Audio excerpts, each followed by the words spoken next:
কাফন কেনার টাকা পাওয়া যাবে না, কবর দেওয়ার মাটি পাওয়া যাবে না। সেই দিন আসতেছে, সেই দিনের প্রস্তুতি নেন। ফেরাউনদের লাশ কোন নদী থেকে ডুবুরিকে দিয়ে উঠানো হয় নাই। এই ফেরাউনদের লাশও বাংলাদেশের মানুষ ডুবুরি দিয়ে উঠাবে না, কোন হুজুর জানাজা পড়বে না, কোন কবর এই লাশ নেবে না। সেই দিনের অপেক্ষায় বাংলাদেশের 20 কোটি মানুষ মির্জাপুরের খাসিদি বেগম মনে করে। এবং সেই দিনের জন্য স্মরণ করিয়ে দিচ্ছি মির্জাফরদের করুণ পরিণতির কথা। বুড়িগঙ্গায় যেভাবে খাসিদি বেগমকে ইট আর পাথর মাথায় ঝুলায় দিয়ে ডুবাইয়া দেওয়া হয়েছিল, জগৎ শেঠ আর উমিচাঁদকে বড় বড় দুর্গের উপর থেকে বস্তা পেঁচিয়ে দিয়ে ঝুলিয়ে মারা হয়েছিল। সেই খবরের কথাগুলো মনে রাখেন, ফেরাউনদের পতনের কথা মনে রাখেন।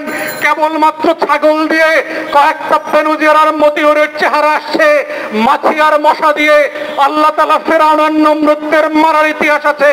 বাংলাদেশের খাসিদি বেগমদের মৃত্যু আগামী 200-250 বছর এই জুলুমের জন্য, এই জমানার জন্য, এই জমিনের জন্য উদাহরণ হয়ে থাকবে।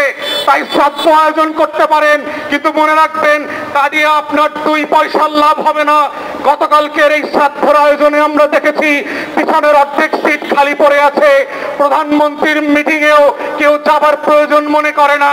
এমপি মন্ত্রী পাটপাড়িদের সাথে একাকার হয়ে কেউ চেয়ারে বসবার প্রয়োজন মনে করে না, কারণ জনগণের এতটুকু সম্মান বোধ আছে। আমি রিক্সা চালায় খাবো, সিএনজি চালায় খাবো, তারপরও খাসিদি বেগম আর মির্জাফরদের সাথে এক চেয়ারে এক মঞ্চে বসবো না। এটাই হচ্ছে বাংলার মানুষের স্বাধীনতার স্পিরিট। পলাশির প্রান্তর থেকে 260 বছর পরে হলো নতুন করে এই দেশের মানুষ আবার জাগবে, আবার প্রতিবাদ করবে। যদি মনে করে থাকেন পুলিশের গাড়ি দিয়ে, ভেহিকেল দিয়ে, কানুন দিয়ে, র্যাবের গুম খুনের ইতিহাস জমা করে, বিডিআর দিয়ে, সেনাবাহিনী দিয়ে বাংলাদেশের 20 কোটি মানুষের স্বাধীনতার সম্ভাবনা আকাঙ্ক্ষাকে হত্যা করবেন, প্রকাশ স্বর্গে বাস করছেন, বাংলাদেশের মানুষকে চেনেন নয়। তারা নতুন করে যখন জাগবে, আওয়ামী লীগের কাফন কেনার টাকা পাওয়া যাবে না, কবর দেওয়ার মাটি পাওয়া যাবে না। সেই দিন আসতেছে, সেই দিনের প্রস্তুতি নেন। ফেরাউনদের লাশ কোন নদী থেকে ডুবুরিকে দিয়ে উঠানো হয় নাই। এই ফেরাউনদের লাশও বাংলাদেশের মানুষ ডুবুরি দিয়ে উঠাবে না, কোন হুজুর জানাজা পড়বে না, কোন কবর এই লাশ নেবে না। সেই দিনের অপেক্ষায় বাংলাদেশের 20 কোটি মানুষ।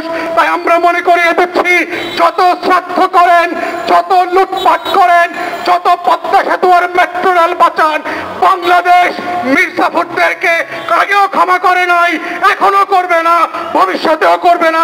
সবাইকে অসংখ্য ধন্যবাদ। আসসালামু আলাইকুম।